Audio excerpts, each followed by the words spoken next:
తెలంగాణలో రైతు రుణమాఫీ చేసిన ఘనత కాంగ్రెస్ ప్రభుత్వానికి దక్కుతుందని ఎంపీ చామల కిరణ్ కుమార్ రెడ్డి అన్నారు. ప్రజాభవన్ వద్ద CM Revanth Reddy, deputy CM Bhatti Vikramarka ఫ్లెక్సీలకు పాలాభిషేకం చేశారు. రాష్ట్రంలో ఆర్థిక ఇబ్బందులు ఉన్నా ఇచ్చిన మాటను సీఎం రేవంత్ రెడ్డి నిలుపుకున్నారని నేతలు ప్రశంసించారు. తెలంగాణలో అన్నదాతలంతా సంబరాలు చేసుకోవడంపై ఎంపీ చామల కిరణ్ కుమార్ రెడ్డి ఆనందం వ్యక్తం చేశారు. అన్ని వర్గాలను మెప్పించేలా తమ ప్రభుత్వం పనిచేస్తుందంటున్న ఎంపీ చామలతో మా ప్రతినిధి సైదులు ఫేస్ టు ఫేస్. ప్రజాభవన్లో కొద్దిసేపటి క్రితమే టీపీసీసీ కార్యవర్గ సమావేశం ముగిసింది. ప్రస్తుతం మనతో భువనగిరి ఎంపీ చామల కిరణ్ రెడ్డి ఉన్నారు. వారితో మాట్లాడదాం. కిరణ్, చెప్పండి, టీపీసీసీ కార్యవర్గ సమావేశం కొద్దిసేపటి క్రితం ముగుతుంది. ఏ అంశాల మీద చర్చకు వచ్చింది? సీఎం గారు మిమ్మల్ని ఉద్దేశించి ఏం మాట్లాడారు? ముఖ్యమంత్రి రేవంత్ రెడ్డి గారు ఈరోజు ఎంపీలకు, ఎమ్మెల్యేలకు, మంత్రులకు, అలాగే ఎమ్మెల్సీలకు, రాష్ట్ర కార్యవర్గ సభ్యులందరికీ కూడా దిశానిర్దేశం చేయడం జరిగింది. ఎందుకంటే గత 6 నెలల్లో ప్రభుత్వం సంక్షేమ పథకాల మీద 30,000 కోట్లు ఖర్చు చేయడం జరిగిందని అన్ని లెక్కలు మాకు చెప్పారు. రుణమాఫీని కూడా ఈ రోజు నుంచి మొదలు పెడుతున్నారు. రేపటి నుంచి అన్ని జిల్లాలలో, జిల్లా హెడ్ క్వార్టర్స్ల కలెక్టర్లు దాన్ని లాంచింగ్ చేస్తున్నారు.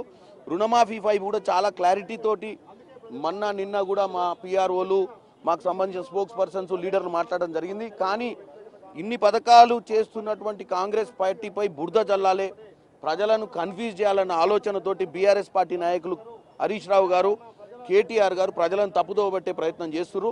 కానీ పదే పదే చెప్తున్నాం, రేషన్ కార్డు అనేది ఒక యూనిట్, కుటుంబ యూనిట్ కింద తీసుకునే పరిస్థితి ఉంది. ఏ రైతు అప్పు చేసినా 2018 నుంచి 23 వరకు 2 లక్షల వరకు ఆ కుటుంబానికి, ఒక కుటుంబాన్ని యూనిట్ కింద తీసుకుంటున్నాము. ఆ కుటుంబంలో తీసుకున్నటువంటి 2 లక్షల రుణమాఫీని తీరుస్తామని చెప్పడం జరిగింది. కానీ దాన్ని వాళ్ళు ఏదైతే 2014-18లో రుణమాఫీ మీద పెట్టినటువంటి నిబంధనలతోటే మేము కూడా ముందుకు పోతున్నాం. కానీ వాళ్ళు నెరవేర్చలేదు, మేము నెరవేరుస్తున్నాం. నెరవేర్చే దిశగా ముందుకు పోతున్నాం. కాబట్టి ఈరోజు రేవంత్ రెడ్డి గారు ప్రచారంలో విఫలమవుతున్నాం అనే విషయాన్ని చెప్పారు. ముఖ్యమంత్రి గారు లోకల్ ఎమ్మెల్యేలు అందరినీ కాన్స్టిట్యున్సీలలో, గెలిచిన ఎమ్మెల్యేలను, ఓడిపోయిన ఎమ్మెల్యేలు అందరినీ కూడా కాన్స్టిట్యున్సీలలో గవర్నమెంట్ చేసే పథకాల గురించి అవగాహన అనేది ప్రజల మధ్యనకు తీసుకుపోవాలి. ప్రజలు గెలిపించుకున్న ప్రభుత్వం ఇది కాంగ్రెస్ ప్రభుత్వం. కాంగ్రెస్ ప్రభుత్వం చేస్తున్న పథకాలను ప్రజలు కూడా అభినందించి, ప్రజలు కూడా వాస్తవాలు తెలుసుకొని, ఇటువంటి నాయకులు ఎవరైతే తప్పుడు ప్రచారం వాళ్ళని తిప్పికొట్టాలని చెప్పి ప్రజలను చైతన్యవంతులు చేయాలని చెప్పి ఈరోజు రేవంత్ రెడ్డి గారు చెప్పారు.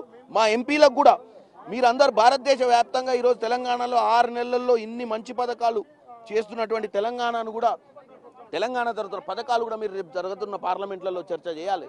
తెలంగాణకు రావాల్సిన నిధులు కూడా తీసుకురావాలి. తెలంగాణ జరుగుతున్నటువంటి తెలంగాణ మోడల్ని కూడా ఈరోజు భారతదేశ వ్యాప్తంగా మనము ప్రజలకు తెలిసే విధంగా ఈ పరిపాలనను తీసుకోవాలని చెప్పి. ముఖ్యంగా హరీష్ రావు గారు 2 లక్షల రుణమాఫీ సాధ్యం కాదు, ఓట్ల కోసమే ఈ విధంగా రేవంత్ రెడ్డి పార్లమెంట్ ఎన్నికల సమయంలో మాట్లాడారని చెప్పేసి అన్నారు. కానీ ఇప్పుడు ఆగస్టు 15 కంటే ముందే కూడా మీరు 2 లక్షల రుణమాఫీ చేసేందుకు కూడా సిద్ధమయ్యారు. ఆల్రెడీ రేపు 1 లక్ష వరకు రుణమాఫీ చేస్తున్నారు. ఈ వ్యాఖ్యలు అంటే సాధ్యం కాకపోతే రాజీనామా చేస్తామని చెప్పేసి కూడా తను వ్యాఖ్యానించారు. ఈ వ్యాఖ్యలు ఎలా చూస్తారు? ఈ వ్యాఖ్యలను నేనేం చూడా, మీరు ఒకసారి హరీష్ రావు గారు ఎక్కడున్నా, ఏ పొక్కల దాక్కున్నా గుంజుకొచ్చి అడుగురి. ఎందుకంటే హరీష్ రావు గారు మాట్లాడిరు కదా, కాంగ్రెస్ పార్టీ చెయ్యదు, ఓట్ల కోసమే చెప్పిందని. మరి హరీష్ రావు గారే సమాధానం చెప్పాలి. అంటే సమాధానం చెప్పాల్సి వస్తుందనే ఒక పరిస్థితి వస్తుందన్న ఉద్దేశంతో ఇవాళ హరీష్ రావు గారు కేవలం తప్పుడు ప్రచారం చేసే ప్రయత్నం చేస్తున్నారు. కాబట్టి నేను ఒకటే చెప్తున్నా, ఈ ప్రచారంలో అంటే ఈ బీఆర్ఎస్ ఎమ్మెల్యేలు చేసే తప్పుడు ప్రచారాన్ని తిప్పికొట్టాల్సిన అవసరం ఉందని చెప్తున్నాను. రేపు ముఖ్యంగా మీ పార్లమెంట్ పరిధిలో 4 గంటలకి సంబరాలకు సంబంధించి ఎలాంటి ప్లాన్ చేయబోతున్నారు? మీరు ఎక్కడ పాల్గొనబోతున్నారు? నేను జనగాం కలెక్టర్ గారికి కూడా ఫోన్ చేసిన, ఎందుకంటే జనగాంలో మాకు ఎమ్మెల్యే లేడు. ఈ కార్యక్రమాన్ని జనగాంలో ఉండి పర్యవేక్షణ చేయాలని, లాంచింగ్ కూడా అక్కడి నుంచే స్టార్ట్ చేయాలని ఒక ఆలోచనతో ఉన్నాను. చూస్తున్నాం కదా, కొద్దిసేపటి క్రితమే ప్రజా భవన్లో టీపీసీసీ కార్యవర్గ సమావేశం ముగిసింది. అయితే రేపు ప్రతి గ్రామాన కూడా ఉన్నటువంటి ఆ ప్రజాప్రతినిధులు ఎవరైతే ఉన్నారో, ఎంపీలు, మంత్రులు, ఎమ్మెల్యేలందరూ కూడా సంబరాల్లో పాల్గొనాలి. రేపు సాయంత్రం 4 గంటలకి 1 లక్ష రూపాయల రుణమాఫీ వరకు కూడా దాదాపుగా 7,000 కోట్ల రూపాయల వరకు కూడా రైతుల ఖాతాలో జమ చేయబోతున్నాం. కాబట్టి అందరూ కూడా ఆ సంబరాల్లో పాల్గొనాలి, ప్రతి ఇంటికి కూడా తెలియపరచాలి అని చెప్పేసి కూడా కొద్దిసేపటి క్రితమే టీపీసీసీ కార్యవర్గ సమావేశంలో ఉన్నటువంటి మంత్రుల్ని, ఎమ్మెల్యేలని, నాయకులను ఉద్దేశించి సీఎం రేవంత్ రెడ్డి మాట్లాడారు. సో అదేవిధంగా ఎంపీ చామల కిరణ్ రెడ్డి కూడా అదే చెప్తున్నారు. వీడియో జర్నలిస్ట్ సినుతో సైదుల్, బిగ్ టీవీ.